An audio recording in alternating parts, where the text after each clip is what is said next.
11,000 కోట్లు కాదు, 11 రూపాయలు ఇంక రాలేదు. ఇవన్నీ ఫేక్ డీల్స్.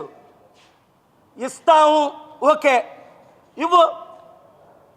అప్పే మనకెందుకు అప్పు? అప్పు నేనైతే స్టీల్ ప్లాంట్ మీద 5 లక్షల కోట్లు అప్పు తీసుకొస్తాను. దాని విలువ 8 లక్షల కోట్లు. 60% అప్పు ఇస్తాను. ఆడు 11,000 కోట్లు అప్పు ఇచ్చి మన 8 లక్షల కోట్లు దోచుకోవడం ఏంటి? ఇప్పుడు వరకు దోచుకున్నారా లేదా? అదానీకి అమ్మారా లేదా? అదానీ ఎవడు? మోదీ తొత్తు, మోదీ బినామీ, మోదీ మిత్రుడు, Modi best friend. Is it not true? అరే మేము 55,000 కోట్లు మా విశాఖపట్నం, మా ఆంధ్ర నుంచి ట్యాక్స్ రూపంలో స్టీల్ ప్లాంట్కి 55 సంవత్సరాలు కట్టాం. మా డబ్బు మాకు తిరిగి ఇచ్చాయి ట్యాక్స్. ఈ దద్దమ్మలు ఎవడు నడపలేడు కనుక వీళ్ళు అమ్మేస్తున్నారు. టీడీపీ చంద్రబాబు నాయుడు భూములు అమ్మలేదా? స్టీల్ ప్లాంట్ భూములు అమ్మలేదా? రాజశేఖర రెడ్డి అమ్మలేదా? కాంగ్రెస్ వాళ్ళు అమ్మలేదా? జగన్మోహన్ రెడ్డి కూడా అమ్మలేదా? ఈ దరిద్రులు మన రాష్ట్రాన్ని అమ్మేస్తున్నారు. ప్రత్యేక హోదా తీసుకురాలేరు, స్మార్ట్ సిటీలు కట్టలేరు, రాష్ట్రాన్ని అభివృద్ధి చేయలేరు. నెలకి 15,000 కోట్లు అప్పు. మహానుభావుడు పవన్ కళ్యాణ్ ఉప ముఖ్యమంత్రి అయిన తర్వాత అదేదో ఇచ్చింది చంద్రబాబు నాయుడు పవన్ కళ్యాణ్కి ఇప్పుడే ముఖ్యమంత్రి ఇచ్చిస్తే కనీసం నెక్స్ట్ టైం అయినా మనకు అవకాశం ఉంటుంది. లేదంటే ఏం చేస్తాడు? చంద్రబాబు నాయుడిని తిడతాడు. బీజేపీ వాళ్ళు చంద్రబాబుని మళ్ళీ జైల్లో పెడతారు. పవన్ కళ్యాణ్ని ముఖ్యమంత్రి చేయడానికి ఆల్రెడీ ప్లానింగ్లో ఉన్నారు.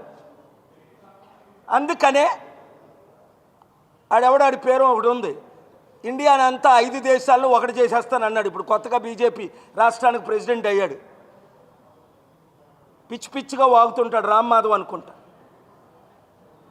ఆడో తుగ్లక్. అమెరికాలో 2014లో నేను ఉంటుండగా అంటాడు, ప్రపంచంలో పాకిస్తాను, బంగ్లాదేశ్, మియన్మార్, నేపాల్ని ఇండియాలో కలిపేస్తాడట. ఇలాంటి తుగ్లక్ మాట్లాడుతుంటే మన ఇండియాకి ఎలాగుంటుంది? అలాంటి తుగ్లక్ని తీసుకొచ్చి మళ్ళీ ఇక్కడ బీజేపీ ప్రెసిడెంట్గా చేస్తున్నారని విన్నాను. మరి చేశారో, పెడుతున్నారో, ఇన్ఛార్జో ఏదో.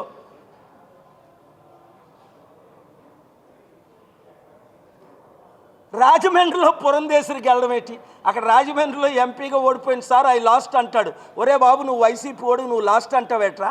నువ్వు ఓడిపోలేదు, అసలు నువ్వే గెలిచావు. పురంధేశ్వరికి వెళ్ళలేదని ఆయనకి చెప్పాను నేను మన ఫ్లైట్లో కొలిస్తే.